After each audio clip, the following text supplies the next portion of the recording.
Before we begin, tell me honestly, do you think a long marriage can hide secrets for years without anyone noticing?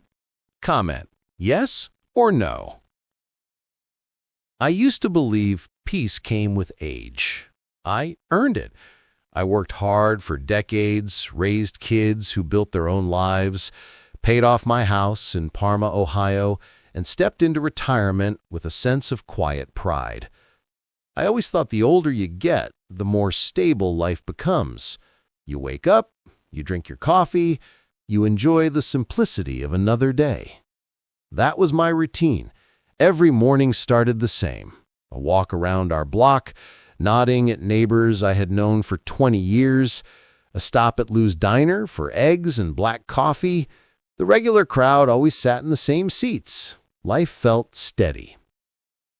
When you settle into a rhythm that is steady, you can always tell when something falls out of tune. It began small. Vicky used to join me for breakfast.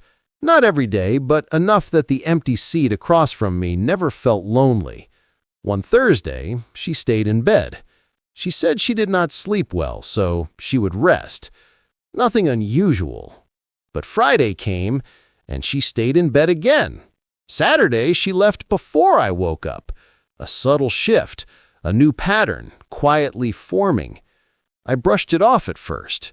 Age makes routines change. Bodies get tired. Moods shift. Nothing alarming. That is what I told myself. But the changes did not stop in the mornings. She started dressing nicer when she went out. Hair curled. Nails freshly done. New perfume, light and sweet, something she never wore before. It clung to her clothes when she came home, and sometimes it lingered in the bedroom long after she changed. A new fragrance does not raise suspicion by itself, but when paired with secretive smiles, tighter phone grips, and late evening errands that lasted too long, your mind starts connecting lines whether you want it to or not. One evening, I asked where she was going. She told me she was heading to the church for a planning meeting.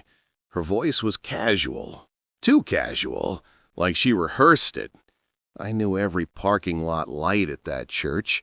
I knew every committee leader. Retirement gives a man a lot of time, so I asked what they were planning. She paused for too long. Then she said something vague about a seasonal event. That church never held seasonal events in February.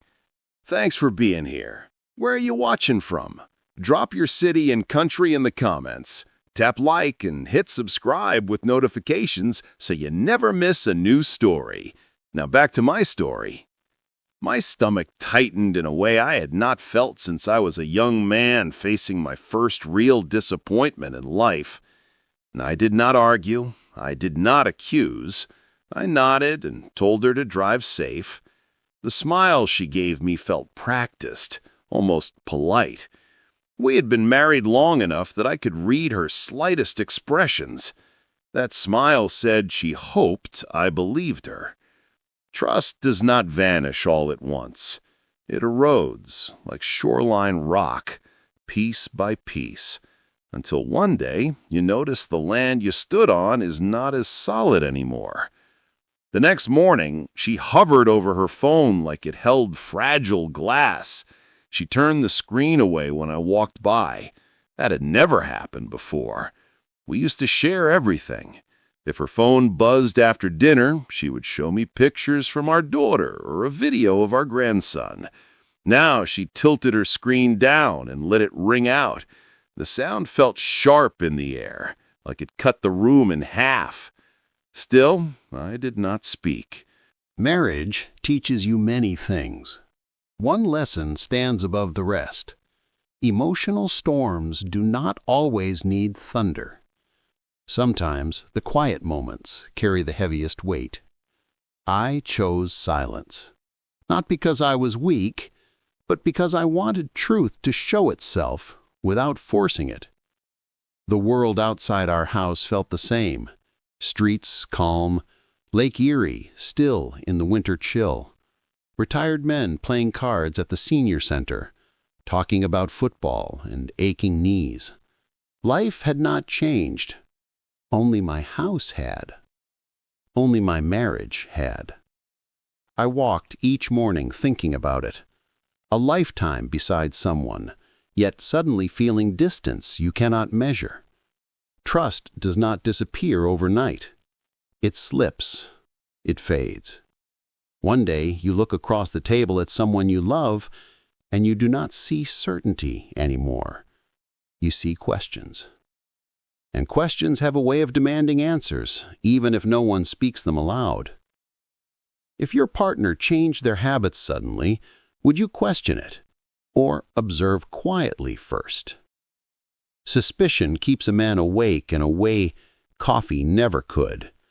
Days passed, and every small shift in Vicky's behavior sharpened my awareness. She started keeping her purse zipped and close to her side. Her car keys never stayed in the bowl by the door anymore. They lived in her coat pocket or her handbag, guarded like a treasure. She claimed she had joined a new Bible study group, yet not once did she bring home a booklet or a flyer. When I asked how the group was going, she always delivered answers so short they felt like they were trying to dodge sunlight. I learned something valuable at this stage of life. Arguments do not reveal truth. Patience does. So I observed. I waited. I kept my voice steady and my movements calm, even when my chest tightened with doubt. When trust feels wounded, rage can rise fast. But I have spent decades mastering my temper.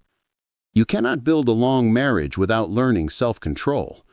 At least, that is what I used to believe. One evening, she walked into the bedroom wearing a fitted top, her hair styled with more effort than usual. Her lips had a fresh gloss. She rarely wore makeup for church gatherings, yet she glanced in the mirror like she wanted someone new to see her. That was the moment something inside me settled. There are two kinds of realization.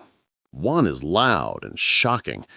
The other arrives like a quiet knock you cannot ignore. This was the quiet kind. I told her she looked nice. She paused, studied me for a second, then smiled in a way that felt practiced. "Thank you. I will be home late," she said. She grabbed her purse and keys and left in a rush. I watched her taillights disappear down the street. Instead of turning on the television or sitting in my usual chair, I grabbed my coat and followed her. I kept a respectful distance. I did not want confrontation. I wanted clarity. She drove past the church lot without slowing. My stomach dropped. I continued behind her until she pulled into the parking lot of a hotel just outside Cleveland. She checked her hair again in the rearview mirror, then stepped out and walked toward the entrance with a light step, almost excited. I sat and watched as a man in a button-down shirt joined her. He placed his hand on her lower back like it belonged there. They walked inside together, talking like they shared private history. My heart did not shatter. It sank. It felt heavy, as if loneliness itself pressed against my ribs. Betrayal in youth brings anger. Betrayal later in life brings silence. When you build decades beside someone, the ending feels like forgetting how to breathe for a moment. I stayed in the car for a long time, staring at the hotel entrance, taking in what I already knew deep down. She had not just left home. She had left the life we built. I did not enter the hotel. I did not knock on their door. I turned the car around and drove back slowly. When I reached the house, the quiet felt different. Not comforting, not peaceful, just honest. I sat in the living room and stared at framed photos on the wall. Vacations, family holidays, birthdays. 2 smiling faces in each picture. But now I could see something else. Spaces where affection used to live. Moments where love had faded long before tonight. Morning light came, and with it, Vicky's return.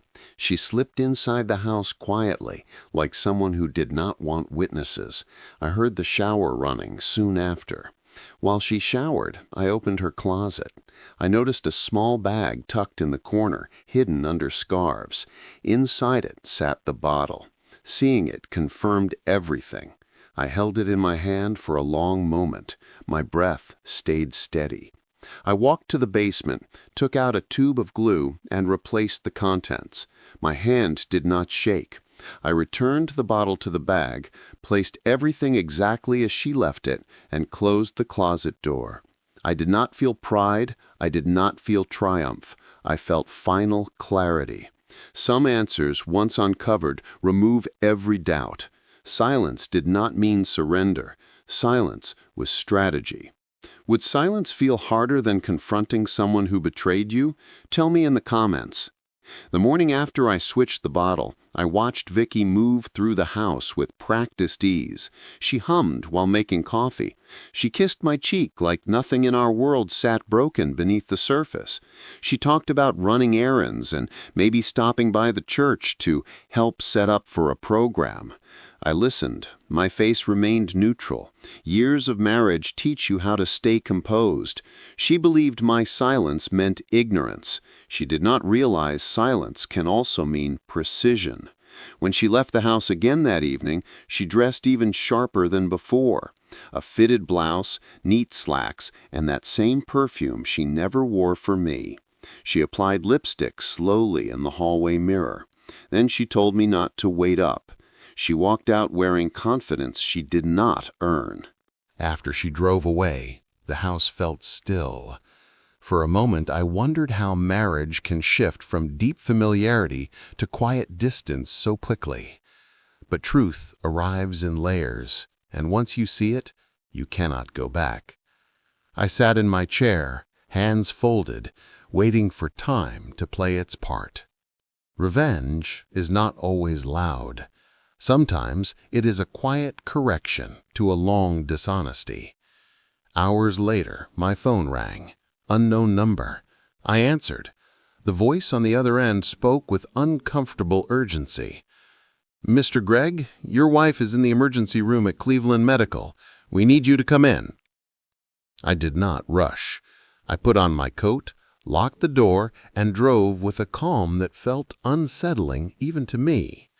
Years of being a husband, father, and provider had taught me to respond, not react. When I stepped into the hospital, nurses moved quickly around me. The hum of hospital machines filled the air. Someone led me to a room curtained for privacy. What I saw inside would stay with me forever. Vicky and the man were tangled, physically stuck, struggling in fear and humiliation while doctors worked to separate them. The scene would have shaken most people. It would have set off shouting, rage, dramatic accusations. But I felt none of that. I stood still, hands in my pockets, watching a truth that had already been written the day she chose deceit instead of honesty. One of the nurses glanced at me with sympathetic eyes, as if expecting an explosion of emotions. I simply nodded. I did not need to raise my voice. I did not need to argue or ask questions. Everything was already answered. Vicky spotted me, and panic spread across her face. For years I had seen love in those eyes, respect, familiarity. But now she looked like someone caught in a storm she created herself. She tried to speak, tried to reach for me, but she could not move. She could not hide. There was nowhere to run from the truth. A doctor worked with calm determination while giving instructions. They did not look at me often, but whenever they did, they seemed confused by my quiet posture. Most husbands would have shattered under a moment like this. But heartbreak at this stage of life does not always scream. Sometimes it stands still and lets consequences speak. The man beside her groaned, his pride shredded and dignity bruised beyond repair. I had no interest in his name or story. Betrayal feels direct. It does not matter who joins in. What matters is who promised loyalty and broke it. When the doctors finally separated them, I turned and left before anyone tried to explain anything. The world did not need my reaction. The truth sat heavy enough on its own. I drove home, walked inside, and placed the original bottle on the kitchen counter. Next to it, I set a small piece of paper. 3 simple words. I know. Her key turned in the lock much later that night. The silence that followed was thicker than any argument could ever be. She saw the bottle. She saw the note. The sound she made was not shock. It was realization. Calmness, when chosen with intention, carries a force anger never reaches. Is calmness more powerful than anger in moments of betrayal? Tell me in the comments section. I wish I could say I felt triumphant that night, as if uncovering the truth somehow restored balance. It didn't. The house felt heavier than I ever remembered, and the air carried a weight that pressed down on my chest. When we walked inside, Vicky moved as if her bones had turned to glass. She didn't bother wiping the mascara streaks on her cheeks. She just sat at the edge of the couch, shaking. I stood by the window, hands behind my back, staring at the dark street.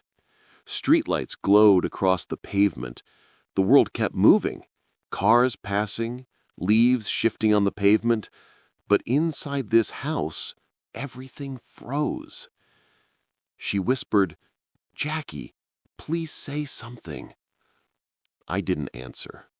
I wasn't ready to open my mouth, because once words left it, they'd be real. I kept breathing slow, steady. That seemed to unsettle her more than any raised voice could have. Her voice cracked. "I made a mistake. I didn't mean for it to go this far. I felt invisible, like you didn't see me anymore." I turned then. "Invisible?" My tone stayed low, steady. "You felt invisible while I was sitting across from you at the table every morning? While I was holding your hand during evening walks? While I spent 40 years making sure you never felt alone?" She covered her face with her hands. I know. I didn't mean." "You meant it enough times," I said quietly. "This wasn't accident. This was repetition." She sobbed harder. Years of marriage, decades of shared life, and here we were, 2 strangers, tasting bitterness instead of love. I stayed still as she choked out her words. "He made me feel wanted, like I mattered." That sentence hit me in a strange way. I didn't feel anger. I felt insulted by fate, betrayed not only by her, but by life itself. 40 years spent building 2 names into one household, and apparently warmth could be traded for attention and novelty. They sat across from her. Was it love? She shook her head fast. No, it wasn't love. It was stupid. It was weak. I messed up." Her voice shifted. Desperate. Too desperate. Something in her tone felt rehearsed, as if she had been preparing this performance long before tonight. That's when it happened. The slip. The confession she didn't mean to let out. "He gave me money sometimes. It wasn't romantic like that. It just happened. He said it was to help, for little things." Little things. That phrase sliced through me sharper than any betrayal of the flesh. Bodies can wander. Morality should not. My jaw tightened. I leaned forward slowly. "You took money from him." She swallowed hard and nodded. She expected forgiveness in return for honesty, as if truth, spoken late, still counted as truth earned. "How much?" "A few times. Not a lot, I swear." "Give me a number." She hugged her arms around herself. "Maybe 1,000? Maybe more." Her voice wavered. "It wasn't prostitution. It wasn't like that." I closed my eyes. I didn't need dramatic gestures. My silence spoke enough. What she called loneliness had a price tag. She hadn't just betrayed our vows, she traded our dignity. Trust breaks loud, but respect dies quiet. I felt that death in my chest, a slow collapse. She crawled from the couch to the floor and grabbed my hands. "Please don't leave me. I need you. I love you. I love our life." Her tears dropped onto my skin, warm and trembling, but I felt nothing. My hands might as well have been carved from stone. The part of me that clung to us had been severed clean. "I'm going outside," I said. My voice stayed level, like a man announcing he needed fresh air after dinner.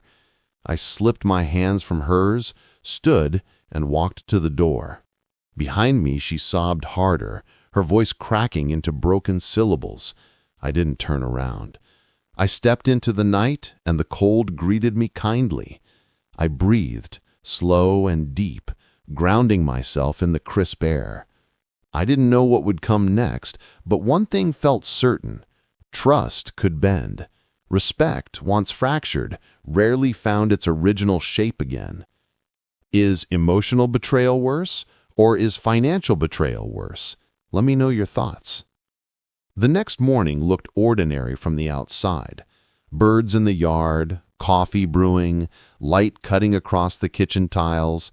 Anyone passing by would think we were a peaceful couple starting another quiet day in suburban Ohio. Inside my chest, something had shifted for good. I wasn't shaking. I wasn't raging. I felt a steady, focused calm, like a man who finally knew which direction to walk. Vicky acted gentle. She moved around the kitchen like she was afraid sudden motion would set off an alarm. She offered me eggs, even though she knew I preferred oatmeal. She tried small talk about weather and grocery sales, as if normal could grow back overnight. I kept my face still. I nodded, ate, said nothing more than necessary. She mistook silence for softness, mistook quiet for forgiveness. People like her always did. She didn't follow me when I grabbed my coat and keys. I think she assumed I was going to meet the guys at the senior center or run errands. That worked in my favor. There was no shouting match, no slammed doors, just quiet determination as I backed out of the driveway. My first stop was the bank. I sat with the clerk and requested statements from the past 3 years. I asked to review joint accounts, withdrawals, transfers. I didn't need to explain why. Older men check finances all the time. The clerk even smiled politely and asked about retirement life. I answered politely. Meanwhile, I watched line after line showing money leaving our household. Little drips, unexplained withdrawals, Venmo transfers, a pattern forming like frost creeping across glass. I slipped the printed statements into a folder and thanked her. Next stop, our cell phone provider. I asked for a record of text history. I didn't need content. Timestamps and frequency tell a story too. Dozens of late-night messages, calls during times she claimed she was shopping or visiting a friend. Evidence sits quietly until someone chooses to read it. My hands didn't shake once. After that, I drove to a hotel near the highway, the same chain she thought was safe to sneak into. I asked the front desk for receipts tied to our credit card. The clerk printed them out with a faint look of surprise. I didn't explain myself. A married man doesn't need to offer reasons when he recognizes the truth. Finally, I headed downtown Cleveland. The drive gave me time to absorb the weight of what I was doing. I wasn't building revenge. I was building my exit. Calm exits require facts, not emotion. They leave dignity intact. The lawyer's office sat on the 13th floor. Clean waiting room, quiet hum of printers behind glass doors. I sat across from a professional who has seen husbands and wives crumble, accuse, plead. He listened as I laid out the facts without trembling. He nodded slowly. "You're prepared. Most people aren't." "I've been preparing in silence for weeks," I said. Noise never fixed anything. He talked me through the next steps: financial division, documentation, protection of assets. I signed papers with a steady pen. There was no satisfaction in it, only clarity. Clarity can be sharper than pain. By the time I got home, the sun was lowering over the neighborhood. Golden light spread across the porch railings. Vicky sat on the sofa watching a game show, pretending life was unchanged. She looked up at me with cautious hope, like a child expecting approval. "How was your day?" she asked softly. I answered, "Productive." Her shoulders relaxed. She thought I meant errands. She thought time heals betrayal as easily as bruises fade. She had no idea the foundation beneath her feet was gone already, removed quietly while she sat in denial. I didn't need to shout to reclaim respect. I didn't need rage to stand tall again. My strength was in planning, preparing, and holding steady. Love held me for decades. Respect guided me through this week. And peace would carry me forward when the time came to close this chapter of my life. Forgiveness isn't always staying. Sometimes it's choosing yourself without bitterness, without asking anyone to understand. Would you forgive someone like this, or protect your peace and move on? Tell me in the comments section. Walking back into the house that day, I felt a sense of stillness inside me. Not relief, not joy, just certainty. The kind a man earns after decades of choosing patience when pride would have been easier. The afternoon sun filtered through the blinds, painting warm stripes across the living room carpet. Vicky sat there, scrolling her phone, pretending life was normal, pretending she still had time to manipulate her way out of what she broke. I set my coat down, placed a thick folder on the coffee table. She glanced at it, then at me. Her smile twitched like she was trying to read my mood before choosing hers. "What's all that?" she asked, voice trying to sound light. "Truth," I said. My tone didn't rise. It didn't need to. She laughed, but it wasn't real. "Jackie, we talked about this. We're past it." "We're past the lies," I corrected. "Now we deal with the consequences." I opened the folder and slid the first stack toward her. Bank statements, withdrawals, transfers, records of little payments funneling away from our life. Her face tightened. "I don't recognize all of those," she muttered. "You don't have to," I said. "Your pattern recognizes them." I slid the next stack. Phone logs, nights she claimed to be praying at church, days she said she was grocery shopping, rings and messages that told their own story. Then, hotel receipts, the same chain she used while accusing me of being paranoid for wondering why she needed space. Her shoulders slumped. The air shifted. People say truth hurts. In moments like this, it humbles. "You've been spying on me." She tried to turn it around, tried to act indignant. "I've been seeing you," I replied. "Really seeing you." Her voice cracked. "Jackie, I already apologized. I already told you I made a mistake. Why are you doing this?" I picked up the small recorder and set it gently on the table. Pressed play. Her voice filled the room. Her admission, the money, the excuses she thought might convince me to ignore the betrayal. She froze, eyes wide. The mask dropped. For the first time, I saw her face without rehearsed expressions. Fear. Not fear of losing me. Fear of losing comfort, routine, security she assumed belonged to her by default. "You recorded me?" she whispered. "You taught me to. Years of watching how you handled others. Quiet planning beats loud promises every time. She stood up fast like her only hope was motion.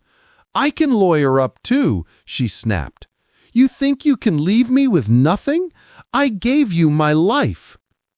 I gave you your presence, not your loyalty." I reached into my coat pocket and placed the final envelope on the table.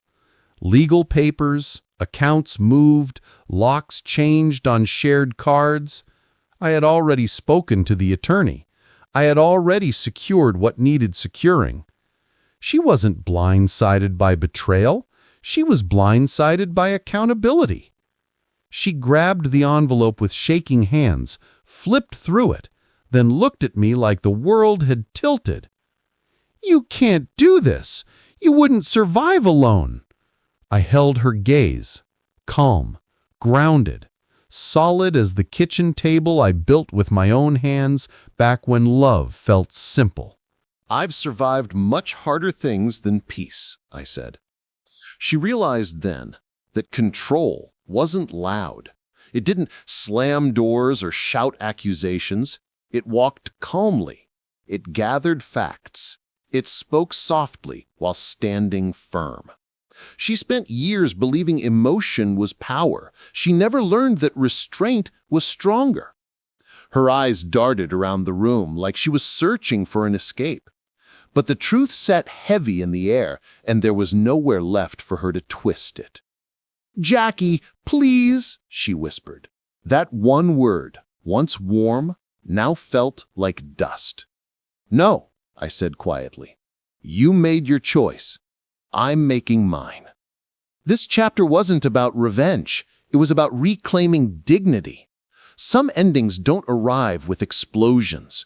Some arrive with a folder, a pen, and a man who finally values himself more than the life he tried to preserve. In moments like this, would you confront loudly or let proof speak for you? Share your thoughts below. The morning she left, the house felt still. Not empty, simply quiet, in a way that felt honest. A sheriff's deputy stood by the doorway while Vicky gathered the last of her things. She avoided my eyes the whole time, moving around like she was trying to shrink into the corners. Her steps sounded softer than usual, as if guilt changed her weight. I sat at the dining table, calm, steady, watching with clarity, not bitterness. She paused before walking out and tried one last line. "After all these years, you really wanted to end like this?" I met her gaze. It ended the day respect left. Today is just paperwork. Her jaw tightened. She wanted a dramatic final moment. She did not get one. Not anger, not pleading, just boundaries. She walked out the door with the deputy and did not look back. Her car pulled away. The engine noise faded. Silence took over, clean and firm. I stood up slowly, joints stiff, but spirit settled. For a long time, I feared silence. Silence felt like failure, like losing. Turns out, silence can feel like freedom when you earn it. The living room looked untouched, yet different. Same furniture, same carpet, same pictures on the shelf, but the atmosphere no longer carried secrets. I walked outside and sat on the porch with a fresh cup of coffee. Evening light softened the sky with colors that reminded me the world does not pause for heartbreak. Life goes on, steady and indifferent. You choose how you step into it. I did not feel victorious. Revenge was not a trophy. The goal was peace, clarity, and dignity. Pain had its time, but it did not take root. Betrayal hit deep, but truth anchored deeper. I earned my calm by refusing to match her chaos. For the first time in weeks, I breathed without heaviness. Neighbors walked their dogs. A couple strolled by, talking quietly. Someone across the street watered their lawn. Normal life. Ordinary things that felt grounding. I always believed healing meant forgetting. Today, I learned healing can mean remembering, clearly, without breaking again. I thought back on our years. There were good moments, real ones. I will not rewrite history to erase them. But I also will not pretend the ending did not matter. Marriage is built on two hands holding steady. When one lets go, the other cannot hold for both forever. Letting go now was not quitting. It was honoring myself. I took a sip of coffee. Warm, simple, reliable, no drama. For most of my life, I thought strength was loud. Today proved strength sits still and chooses wisely. Noise can hide insecurity. Quiet sits with reality. People say time heals. I think honesty heals first. Time just gives honesty room to work. I spent weeks watching the truth reveal itself, and instead of exploding, I prepared. I chose actions that respected me. I protected my peace. That is not a weakness. That is discipline. Someone might say I should have shouted, or thrown things, or made a scene. That is a young man's answer.